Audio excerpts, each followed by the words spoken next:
Hey everyone, Once Bitten here. So this is another practice game for the Southern Assault GT that's coming up in just a few days. My Beast Herds versus a Dread Elf army.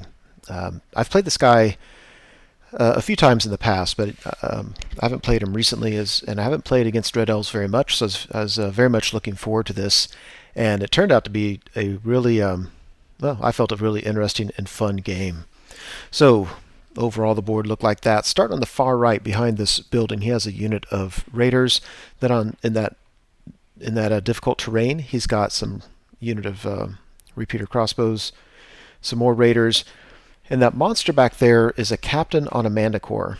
And you can see his list in the comments or in the description of this video. But the guy has a 5 upward save and then has other stuff. But really, he's got a manticore, which is kind of scary. He's got a unit of Dread Knights, some more fast cav. Behind him, he's got 15 repeater crossbows, full command. He has 2 level 2s, both with Wilderness. I know one has a scroll, the other one, you have to look at the list, I don't remember. Then he has 2 more manticores. The first one, the one that's a painted dragon, is his general, so he's a Dread Prince. The thing that was really scaring me about this guy, he doesn't have a ward save, but he's fairly well protected. He's got a decent armor save, but he has this swords that every wound he does has lethal strike and does D3 wounds, which is just like a manicore. These manicores are scary.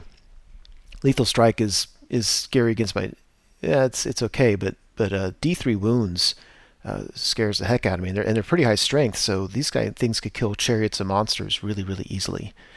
And so for his general to be able to do the same is really scary.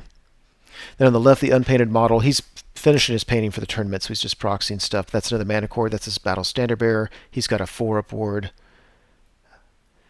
Let's see, 2 Dread Reapers in the swamp area. He's got a unit of Raven Cloaks and then another unit of Dread Knights. I was kind of happy to see them way off to the side. Here in the middle, I was just trying to put stuff that might slow him down a little bit. So I've got the Dragon Ogre model is a Tuskor, or they're called that in the 9th Age, whatever. You know what he is, a Razortusk. Kind of hiding him for now. I want him to be able to redirect knights later, should I need it. Those chariots there are really just trying to slow down, protect my flank. I've got a 3rd chariot. I'm sorry, I've got 2 more chariots. If you look at the one second from the right, that's my general. I'm in the process. I was in the process of totally customizing it. So now it's just a bunch of parts put together on a base. You can see his kit in my army list, but the thing to keep in mind with him is all units within 6 inches get +1 to their charge, and all units within 12 inches are going to have automatic Primal Instinct tests. I've got my 37-man unit of Wildhorns. They've got a level 2. In this game, I was practicing Lore of Shadow, and my battle standard bearers in there. Got a unit of 8 Minotaurs, full command, extra hand weapon, and then I've got my Gortach. You can see a vanguarding giant up in front of him. Next to the giant is a vanguarding Centaur Chieftain. He's got the Impaler. I didn't realize it in this game, but I've realized it since that he can actually march 16 inches and shoot 18 inches of that thing. In this game, I didn't think he could march and do that.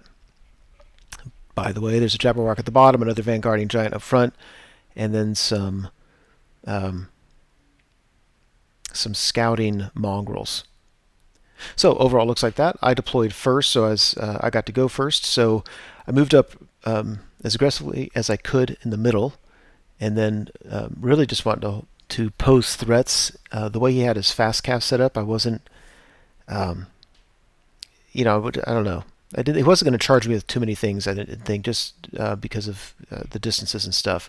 And what I was trying to do is just hold the ground in the middle, get my chariots to move up, and then try to swoop around on the right-hand side.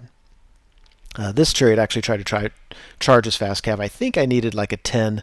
I figured if he missed it, I could always move this guy up in the magic phase if I needed to, and otherwise I just wasn't worried about it. And he missed it. Over here on the right, I positioned the giant such that his fast cav cannot charge my mongrels and get around him. They can charge the giant. I don't care. They're welcome to do it. And if they get out of his way, he can charge the flank of those crossbows. And it's not a very, very long charge.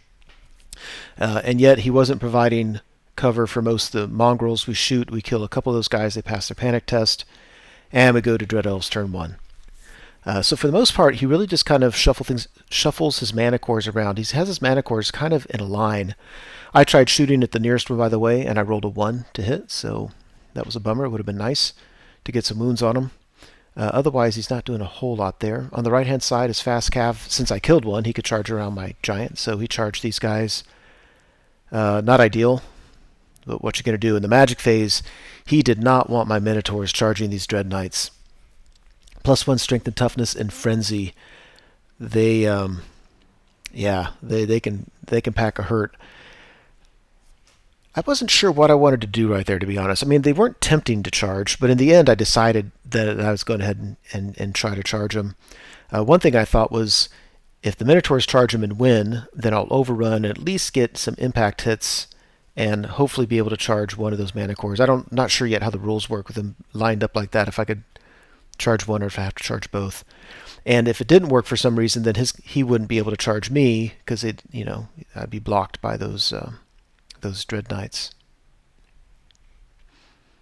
Over here on the left, his Raven Cloak Shooter Chariot, they only do one wound, so then his Reapers open up one of them and decides to go ahead and kill that Chariot, which causes a panic test on the one next to it. He's at leadership 9, I think no reroll, and he failed it. That's not ideal. They were supposed to protect my flank, and they are not doing that now.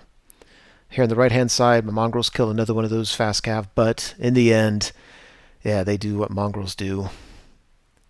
And we go to Beast Herds turn 2. This was so weird. So basically, I was like, in for a penny, in for a pound. Charged the Minotaurs in. I actually charged my big block of troops in as well, just to try to get ranks and just to get all up in his business. And both of those units failed to charge. His fast cav in front of my Gortach it fled and was caught by the Gortach, so he's just kind of sitting out there. Here on the right, this darn giant fails his charge. Man, he did not need much. I don't remember what he needed exactly, but it was not much. I was like, darn it. I was really hoping for that. Really, really hoping for it. And my general charged his fast cav, and I think he fled. And then I redirected to his unit of repeater crossbows with his 2 level 2s, and my opponent was just kicking himself. It was just...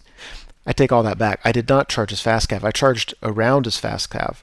I charged my big bus of Wildhorns into his fast cav. That was an easy charge, and I was going to get to overrun into his crossbow. So he fled with them. So my bus redirected to his Dread Knights, and they failed the charge. My general just charged his crossbows with level 2s directly.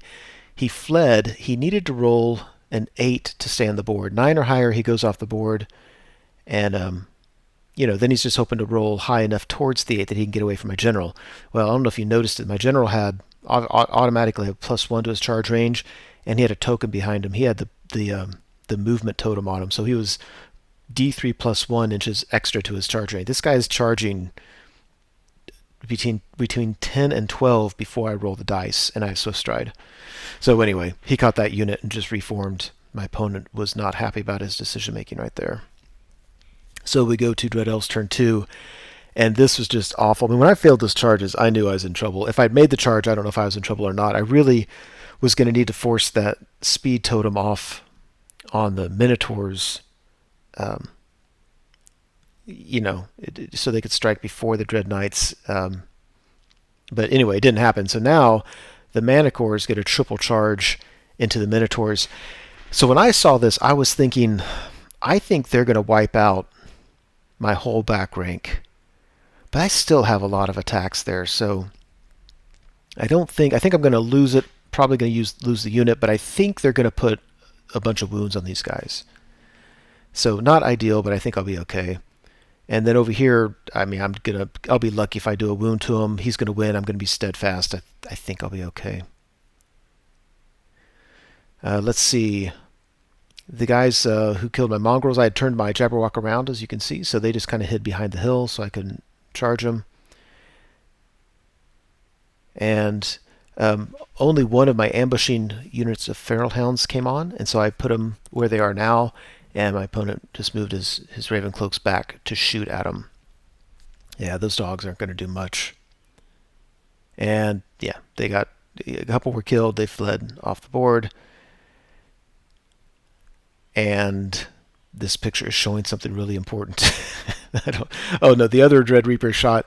One or both of them shot at my general. I think they got one wound through. He's not easy to wound. Another one shot at this giant, and or the crossbows did. So he's got 2 wounds on him. And after combat, yeah, these guys did a bunch of wounds. I knew they would. I don't think I did any back to them, and we stuck. So it's about what I thought would happen. And oh my, the Minotaurs were killed to a man before they even swung. That was crazy. But, we had all these attacks. Everything was sitting, I think, on 3s. The Manticore's like weapon skill high, 5 or 6 or whatever it is. So they're hitting on 3s, wounding on 2s, and every wound does D3 wounds. They smoked the Minotaurs. Not even close. And then I felt dumb, the positioning. I mean, when I positioned that Jabberwock, I knew the Minotaurs had failed their charge. I should have seen they could have easily been triple charged, and I lined up just a beautiful overrun for my opponent. So, yeah, I'm not sure either one of us are playing great. I certainly feel a little bit dumb at this point. We go to Beast Herds turn 3. My general comes charging to the rear of those Dread Knights. Really just kind of moves stuff around otherwise. This giant finally decides to make his charge, and I think he takes a wound from the dangerous terrain. Darn it. My opponent let me. I reformed after combat. It took me a minute to think about doing it, so he let me reform into horde formation. So this is what it looks like before combat. Over here, tried to charge with the Chariot and failed to charge. I knew he kind of would. I'm going to go back one. I knew he kind of would, but I didn't see any real harm in it. If you see up above the feral Hounds, oh wait, my Chariot charged his Raven Cloaks and they fled, so they're at the very top fleeing. And then I redirected to his Knights and failed it. The feral Hounds came on the board behind him. This is probably trying to. Oh, this is the Chariot that had fled. It rallied. We go to the magic phase, so I'm kind of flying people around, get my spellcaster out of harm's way. And after combat, yeah, look at the top left. Well, no, I'm sorry. They haven't fought that yet. This is showing the picture at the bottom right. So they went to the Jabberwock and absolutely crushed him. Forced a panic test on my Centaur. He's had 2 turns to shoot. He failed both of them. This turn, I don't think he had anything he could have shot, and then he failed his panic test. So, fan-freaking-tastic. And after combat, yeah, we pretty much wasted those Knights. The general did a good job. Over here, you can't see this guy. I think he has 1 rank left. The tree's hiding him. So I win. He's steadfast, and he's able to reform.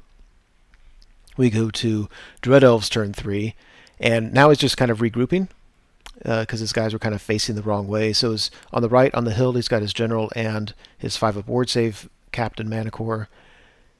And then on the left, he... well, this is the right. So he's moving his fast guy around just to shoot at my Centaur Chieftain. And on the left, that thing had pretty easy charges into both my Chariot and my Razortusk, so I fled with both of them. One fled through that impassable terrain, took 3 wounds. And he shoots at my feral Hounds over here, and of course they die, run off the board. They shoot at this Chariot, they get him down to 1 wound. It's not ideal, obviously. Yeah, those repeater crossbows do a couple more wounds to this giant, but he ends up just stomping him to death. And then reforms. We go to Beast Herds turn 4. So I'm not anxious to get any of my monsters or my general into his Manticores, especially his general. That thing it is ideally built to kill anything in my army that it possibly could kill. Meanwhile, my giants are down to only a couple wounds left, and my opponent has those Dread Reapers that are going to easily start picking them off. So I'm trying to hide my giants on the right-hand side of the board, get behind that building if I can. Keep my general and the Gortach. If I could get the general and the Gortach into something, maybe, yeah, then I'd consider it. Of course, even then, if he challenges, the Gortach is just, you just don't know what could happen. But more than likely, what would happen is he would die. But I do charge this Battle Standard Bearer. I figure I've got a decent chance there. Might as well try it. Centaur Chieftain took 1 wound from my opponent shooting. Or no, he didn't. But he failed to rally, and he fled through them and took a wound because he doesn't want to help at all this game. Here's this. I don't know what my chances are to actually do any wounds. I don't even know if I'm going to win this. I mean, I have a charge, a double flank, a banner, but still. On the left, my Chariot rallies. My Razortusk doesn't. He goes off the board. Yeah, so if you look at the combat with his Battle Standard Bearer, I'm missing a lot of guys. Everybody's stuck around. And now he just double charges with the 2 other mana cores. Now we have, again, 3 mana cores against a unit.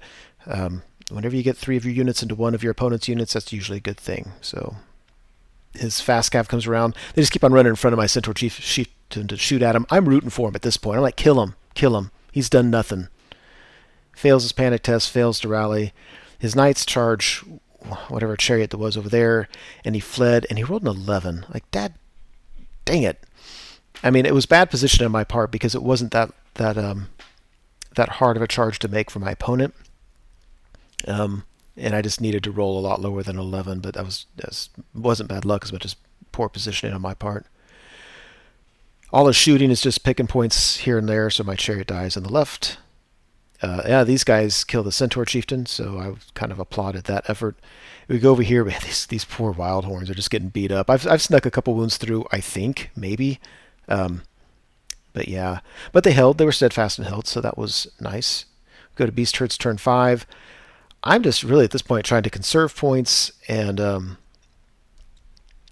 trying to, I don't know. I mean, I don't mind charging one of these guys if I can get the Gortach and my general. I mean, if nothing else, D3 impact hits from the Gortach and D6 plus 1 impact hits from the general. Then even if I get in a challenge, I think I might be okay there. But the Magic Phase Lore of Shadow, I'm kind of liking how it's moving my troops around. Yeah, I'm kind of liking that a lot, actually.